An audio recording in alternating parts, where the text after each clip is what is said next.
नावाचा होता आणि दुबार नाव होत असताना त्याच्या मागची काही कारण अशी पण आहेत की आपल्याकडे मायग्रेशन खूप मोठ्या प्रमाणात असतं. समजा एखादी व्यक्ती आपल्या इथं राहायला आली की काही दिवसांनी दुसरीकडे राहायला जाते, ते नाव जुनं तिथंच राहतं, नवीन नाव परत येतं, असे पण खूप संख्या आहे. परंतु काही नावं पर्पजली पण टाकली गेली असावीत अशा प्रकारची दुबार नाव खूप आहेत त्याच्यामध्ये. त्याच्यामुळे दुबार नावावरती जे काम निवडणूक आयोगाने केलं ते तेवढं परफेक्टली झालेलं दिसत नाही आणि अजूनही खूप मोठी संख्या. आणि आता जे ऐन दिवाळीमध्ये ह्या लोकांना काम लावलं होतं, हे जे आता महापालिकेने त्यांना काम काय होतं की बाउंड्रीवरची नावं चेक करायची आणि इकडचे तिकडे करायची. पण बऱ्याच लोकांनी आम्ही पाहिलं की ती दिवाळी असल्यामुळे ती फिरकलीच नाहीत लोक आणि असंच त्यांनी काम करताना चुकीच्या पद्धतीने काम केलं. तर सोमवारी हार्डीकर साहेबांनी वेळ दिली. उद्या अजितदादा पालकमंत्री पुण्यात आहे, आम्ही त्यांनाही भेटणार आहोत आणि ह्या सगळ्या विषयी त्यांच्या कानावर घालणार आहोत.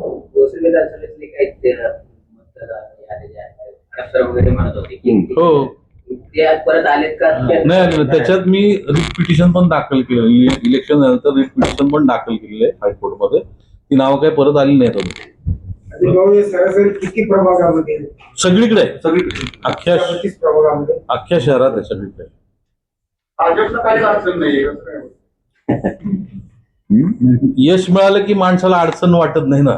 राष्ट्रवादीला अडचण आणण्यासाठी ते त्यांची पण नावं झाली पाहिजे. आम्ही काही लोकांशी बोलतो, त्यांच्या पण लोकांची नावं इकडे तिकडे झाली अशी माहिती मिळाली आम्हाला. नक्की आपला आरोप कोणावर आहे? ही प्रशासकीय यंत्रणा निवडणूक ही जी काही यंत्रणा काम करते ती यंत्रणा आता आरोप कशाला कोणावरती असणार आहे? प्रशासन काम करते. अधिकार काय तुमच्या पक्षाचे नाही ना. हे जी काही दुरुस्ती पक्षाला मी जर भाजपला शिव्या दिल्या तर त्या भाजप दुरुस्ती नाही करू शकत.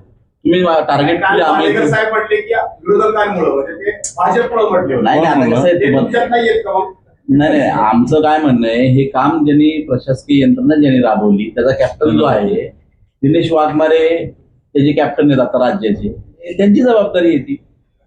त्यामुळं महापालिकेत सुद्धा ज्या अधिकाऱ्यांनी किंवा फोडण्यासाठी आता अधिकारी होते मागच्या काळात त्यांच्यावरती पण बरेच आरोप किंवा बऱ्याच गोष्टी झाल्या.